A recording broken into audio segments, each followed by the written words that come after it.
कहाँ से? राधे राधे गुरु जी। महाराज जी, आपके चरणों में कोटि कोटि प्रणाम। महाराज जी, मेरा ये प्रश्न है, जैसे कि माना जाता है अगर जीवन में दुख आ जाए तो कर्मों का हिसाब किताब होता है, और अगर जीवन में सुख मिलेगा तो क्या इसका भी हिसाब किताब देना होगा? और क्या, दोनों ही प्रकार के तो कर्म होते हैं। एक होते हैं शुभ कर्म, एक होते हैं अशुभ कर्म। शुभ माने पुण्य, अशुभ माने पाप। तो जब पाप कर्म का परिणाम आएगा तो दुख, विपत्ति, संकट, अपमान, निंदा, ये। और जब पुण्य कर्म का फल आएगा तो सुख, प्रशंसा, मान सम्मान, जो सोचा वो हो गया पुण्य का। और इन्हीं दोनों में पूरा जीवन चलता है।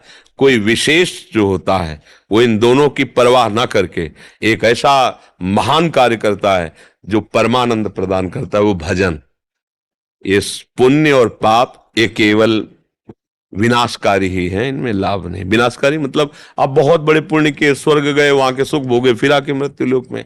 लेकिन भगवान का भजन, भगवान की सेवा पूजा, भगवान की लीला कथा, ये अविनाशी है। ये शुभ अशुभ दोनों को मिटाकर परमानंद की प्राप्ति का। परमानंद और सुख दुख अंतर है। सुख दुख मायाकृत, परमानंद ये त्रिगुणातीत मायातीत सुख है। ये मायातीत सुख प्राप्त करने के लिए हमें मनुष्य जन्म मिला है। खूब नाम जप करो, भगवत चर्चा करो, बड़े बूढ़ों की सेवा करो, सबका सम्मान की भावना रखो। अभी देखो हृदय शीतल हो जाएगा, पर इसके विपरीत चलता है। बड़े बूढ़ों का अपमान करना, अपने सुख की सोचना, दूसरे के सुख को छीनना, चाहे हिंसा क्यों न करनी पड़े, बस फिर गलत हो जाता है, फिर गलत हो जाता है। देखो, आप कहोगे कि हिंसा तो कोई बहुत ही राक्षस करता होगा। आप लोग हिंसा के स्वभाव को नहीं जान पा रहे। गर्भ में बच्चा पल रहा है, मुझे नहीं चाहिए, ये तुमने कोई ककड़ी कीड़ा समझ रखा है। उस गर्भ को पात करा दिया, नष्ट कर दिया। वो तुम्हारा बच्चा था, तुम्हारी गोद में आकर के वही मुस्कुराता, तुम्हारे जीवन में कितना बड़ा उसका अस्तित्व होता, चाहे बच्ची हो चाहे बच्चा हो। भगवान ने तुम्हारे ही कर्म के परिणाम स्वरूप उसे दिया था, उसे नष्ट ये हिंसा, मुझे अभी नहीं चाहिए, हटाओ उसको। तुम्हारे चाह से फिर तुमने वो क्रिया ही क्यों की जब तुम्हें चाह नहीं थी? क्रिया ही क्यों की? संतान की चाह नहीं थी। और जैसे डॉक्टर से जांच कराया तो पता चला ठीक नहीं। हाँ, तो ठीक नहीं तो सेवा करो जीवन भर, तुम्हारा पाप नष्ट हो जाएगा, जो तुम्हारे कर्म है। अब बड़ी भूलें हो रही है, माताएं बहनें इस बात पर ध्यान नहीं दे रही। भ्रूण हत्या, गर्भ हत्या, कैसा तुम्हारा प्यार है? अगर वही बच्चा बाहर आंगन में खेलता हो, आके कोई एक थप्पड़ लगा दे, तुम्हारी छाती पे लगेगा, तुम्हें बच्चे को मार के। और वही बच्चा जो केवल तुम्हारे गर्भ रूपी आंगन में तुम्हारे ही आश्रित है, और उसको तुम नष्ट करवा रहे हो, कैसा तुम्हारा हृदय है?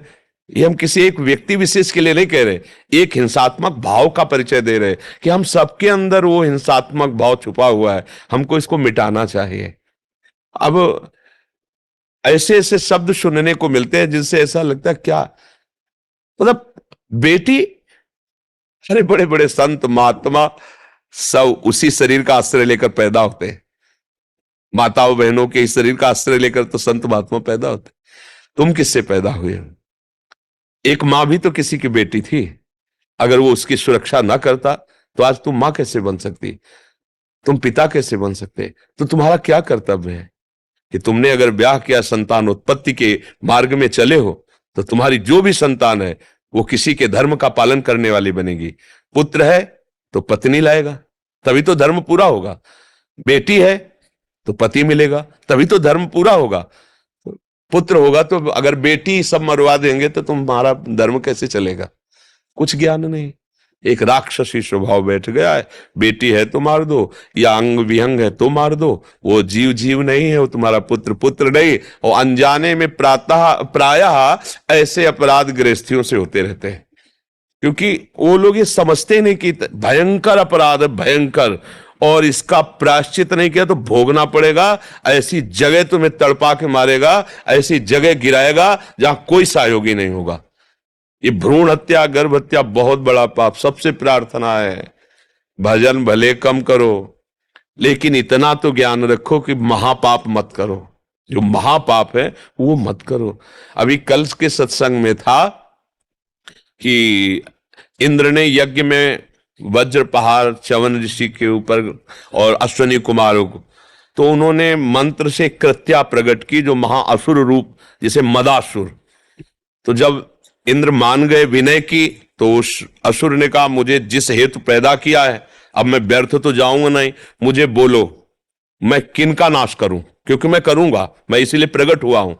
तब उन्होंने कहा था जो पराई स्त्री या पराई स्त्री पराई पुरुष का, उसे बेविचार कहते हैं।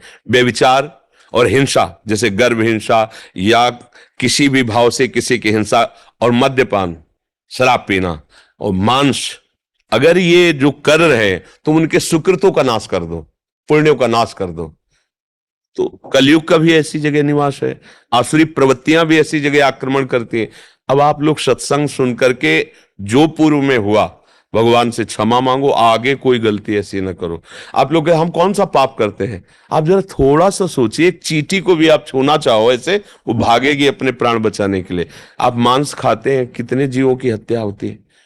आप कैसे कैसे अपराध, शराब पीते हैं, ये कोई पेय पदार्थ है जिसको शास्त्र निषेध कर रहा है? वो राक्षसों के लिए, तुम राक्षस तो नहीं, तो उत्तम गति प्राप्त करने के लिए मनुष्यों ने प्राप्त किया है। अब ये भाषण किसको अच्छे लगेंगे? तो बाबा जी इसलिए बोल रहा है, तो फिर आप अपना जीवन देखो कहां गिरता चला जा रहा है, कहां गिरता चला जा रहा है।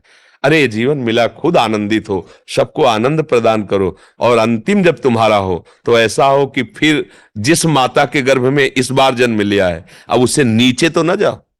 कम से कम मनुष्य योनि की माता के गर्भ से जन्म, तो सुअर कुत्ता की योनि में तो ना जाना पड़े, नीचे तो न गिरना पड़े। अब ना मोक्ष हो ना भगवत प्राप्ति हो, तो कम से कम फिर मनुष्य योनि हो और हम भजन साधन करके भगवान को प्राप्त करें। अब